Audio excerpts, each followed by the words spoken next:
নমস্কার বন্ধুরা, তোমরা সবাই কেমন আছো? ভালো আছো কিনা? আর আমরা তো মোটামুটি ভালোই আছি। বাস চলছে। আর আজকে সব কাজ হয়ে গেছে, সব কাজ টাজ কমপ্লিট হয়ে গেছে। আর রান্না বান্নাও সব কমপ্লিট, খাওয়া দাওয়া সব কিছু কমপ্লিট হয়ে গেছে। এবার ভিডিওটা পোস্ট করব, এডিট করব, বাস এডিটিং করে তারপর পোস্ট করব। আর দিনের বেলা ঘুমালে না বন্ধুরা, রাত্রেবেলা ঘুম পায় না। এর জন্য বেশিরভাগ দিনের বেলা না, মানে দিনের বেলাটা না ঘুমানোটাই মনে হয় ভালো, অ্যাভয়েড করি।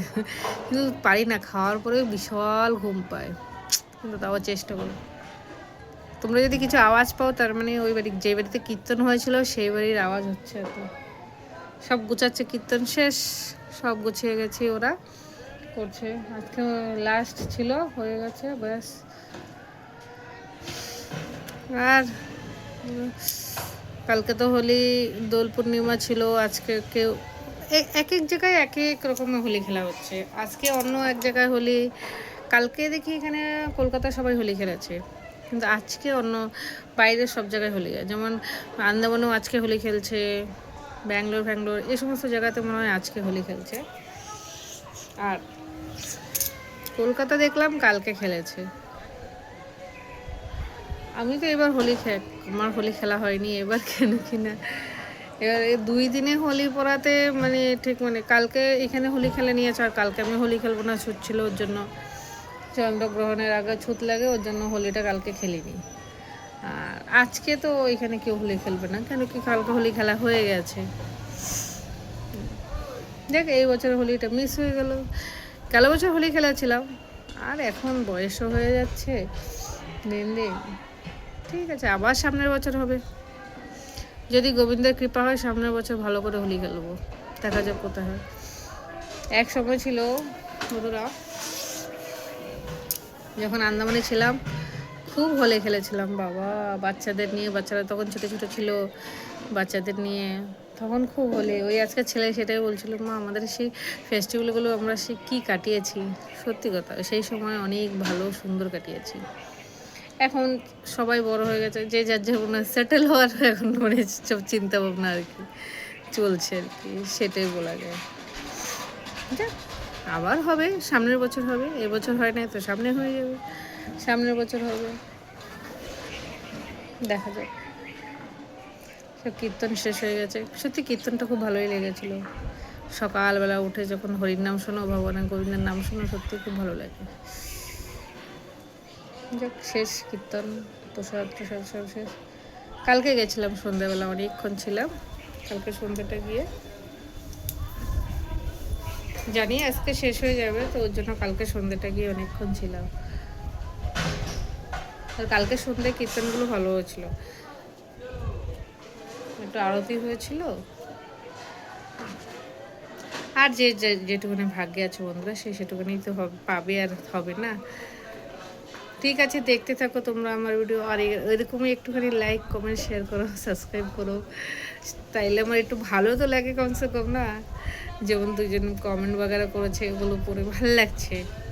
তোমরা যাই লেখো না কেন, সেটাই আমার পড়ে ভালো লাগে। ভালো মন্দ যাই হয় সেটাই লিখে দিও আমাকে। যাও, দেখতে থাকো। এই যে এখানে রান্নাবান্না শুরু হয়ে গেছে আজকে। আর আজকে রান্নাবান্না হয়েছে, মানে লাউ রান্না করেছি। লাউয়ের, এটা হলো বন্ধুরা লাউয়ের খোসা, মানে কেটে নিয়েছি। লাউয়ের খোসাগুলো না সত্যি মানে ফ্রেশ আর তাজা তাজা যদি লাউ হয়, মানে এভাবে খোসাটা ভাজা করে খেতে সত্যি দুর্দান্ত টেস্ট হয়। আর এইভাবে আমি ভাজা করে, আমি অনেক আগেও এরকম আমার রেসিপি দেওয়া আছে। আর এখানে লাউ কেটে নিয়েছিলাম, একদিকে লাউ কেটে নিয়েছি, আরেকদিকে লাউয়ের খোসা কেটে নিয়েছি। একদম খোসাটা এত নরম ছিল না, একটা আলু দিয়ে ভেজে, কালো জিরা ফোড়ন দিয়ে শুধু কাঁচা লঙ্কা চিড়ে ভেজেছি। খেতে দুর্দান্ত লেগেছে বন্ধু, সত্যি কথা। আমি এটা খুব ভালো খাই। আমার ঘরে লাউ এখন আসলে, মানে লাউ কাটলে আমি এই খোসাটা অবশ্যই রান্না করি। আমার খেতে খুব ভালো লাগে। একটু এরকম হালকা কালো জিরা দিয়ে, কাঁচা লঙ্কা দিয়ে মানে ভাজলে রুটি দিয়েও খাওয়া যায়, ভাত দিয়েও খাওয়া যায়, আর খেতেও স্বাদ আছে। আর এগুলো খাওয়াও ভালো, উপকারী। আর এখানে লাউয়ের খোসাটা ভেজে নিচ্ছি, আর এখানে মাছের ঝোল করবো। আলু দিয়ে মাছের ঝোল করেছি আজকে। সেদিন তো শুধু মাছের ঝোল করেছিলাম, এর জন্য আজকে আলু দিয়ে 5 পিস মাছ ছিল, আর ওই বাকি মাথাটা দিয়ে লাউ ভর্তাটা করেছি। এই যে আলু কেটে নিয়েছি, দুটো আলু কেটেছি ছোটো ছোটো রেখে কেটে, তারপরে আলুটা ভেজে নিয়েছি। কেন কি আলুটা একটু ভেজে নিলে তাইলে ঝোলের ভিতরে সিদ্ধ বেশি করতে হয় না, অল্প জল গরম থাকে, ফটাফট ঝোলটা হয়ে যায়। আর আলুর ভাজাটা ঝোল খেতে একটা টেস্ট আলাদা। কেন কি আলুর যে ভাজাটা হয়ে যায় না একদম, সেই ভাজাটার মানে ঝোল দিলে ঝোলের ভিতরে ওই আলুটা খেতে দেখবা অনেকটা টেস্ট লাগে। কখনো তোমরা কেউ বাড়িতে যদি করে খেয়ে দেখবা। এই যে দেখো এরকম ভাজা একদম, এই যে ভাজাটা হয় না একদম ফিঙ্গার চিপসের মতো ভাজাটা লাগে। আর এইটা দিয়ে ঝোল করলে সত্যি দুর্দান্ত টেস্ট হয়। আর এখানে আজকে শুকনো লঙ্কা দেয়নি, কাঁচা লঙ্কা দিয়েই করেছি।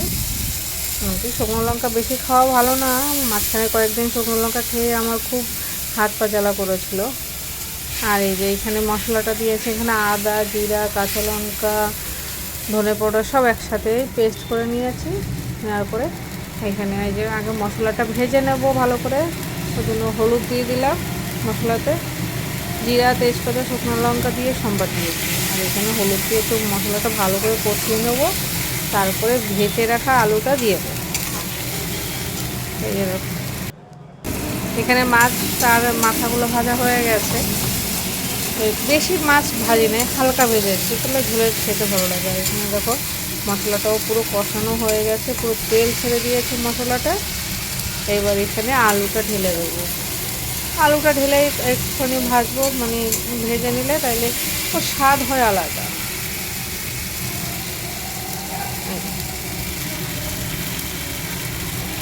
এই যে এখানে একটু লবণ দিয়ে দিলাম, ঝোলে আর লবণ দেবো না, একবারে এখানেই লবণটা দিয়ে ভেজে নিয়েছি।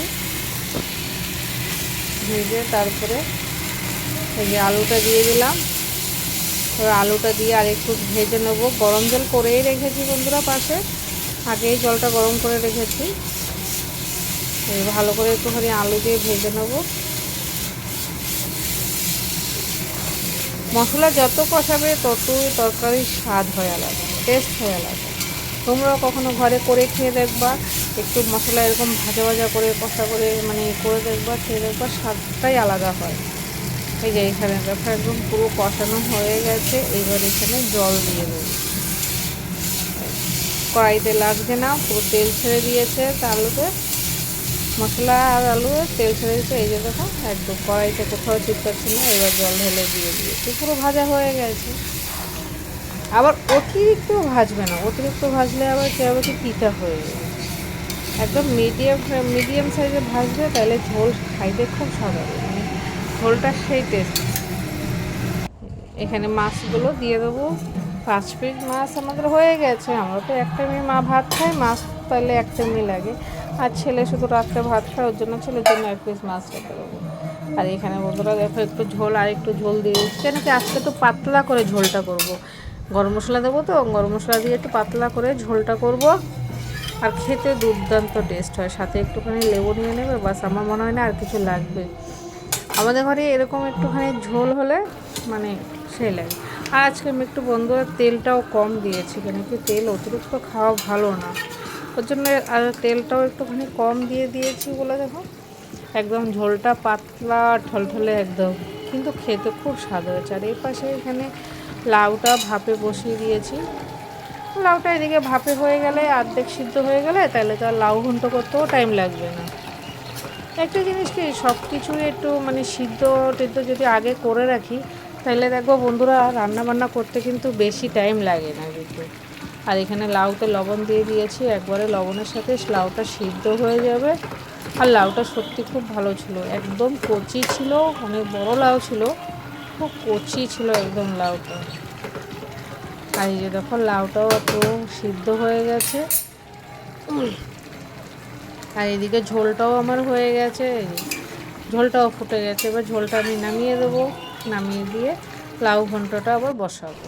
এই যে এখানে লাউ ঘন্টার জন্য আমি সব কিছু রেডি করে নিয়েছি, কালো জিরা, শুকনো লঙ্কা, তেজপাতা কড়াইতে দিয়ে দিয়েছি, তেল দিয়ে দিয়েছি, দিয়ে তারপরে এবার লাউ ঘন্টটা সম্বাদ দেবো। এবার এটাতে মশলাটা ছেড়ে দিয়েছি, কেন কি লাউ ঘন্ট তো একটুখানি আদা কাঁচা কাঁচা লঙ্কা মানে জিরা দিতেই হবে, না তো লাউ ঘন্ট ভালো লাগবে না। মাছের মাথা দিয়ে করবো তো, তাই ওই জন্য মাছের মাথা দিয়ে করাতে ওই জন্য ওইটাও মশলাটা একটুখানি ভেজে নিলাম ভালো করে, তাইলে লাউ ঘন্টটা খেতে স্বাদ হবে। এটাতে কালো জিরা সম্বাদ দিয়েছে, কালো জিরা তেজপাতা শুকনো লঙ্কা সম্বাদ দিয়েছে।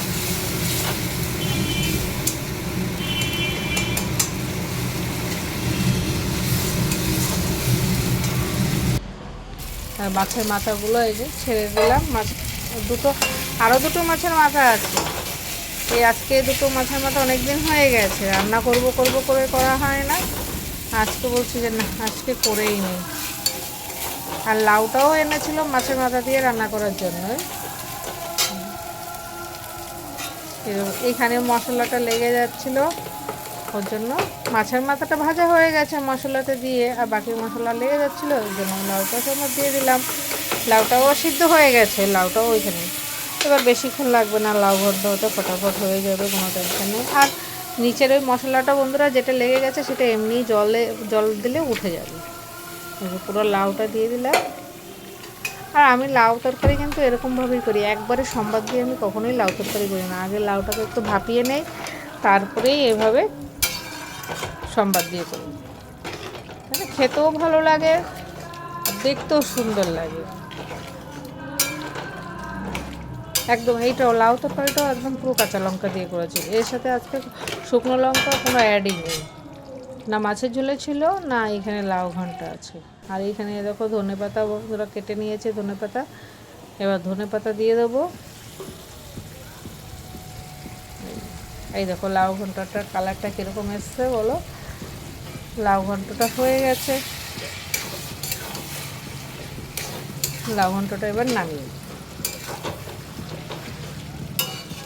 আজকে আর ডাল রান্না করিনি, কেন কি তিনটে অলরেডি তরকারি হয়ে গেছে, একটা ভাজা ছিল, তারপর ডালের দরকার নেই, এমনি ফ্রিজে ডাল ভরে গেছে আমার। এই ডাল করে করে একটু একটু থেকে থেকে বন্ধুরা এখনও মনে হয় এক গামলা ডাল আছে। তারপরে কালকে মাসকলাই ডাল করেছি, সেই ডালটাও রয়ে গেছে। যার জন্য আজকে আর আমি কোনো মতেই ডাল করতে আমি চাইনি। ব্যাস রান্না কমপ্লিট। এই দেখো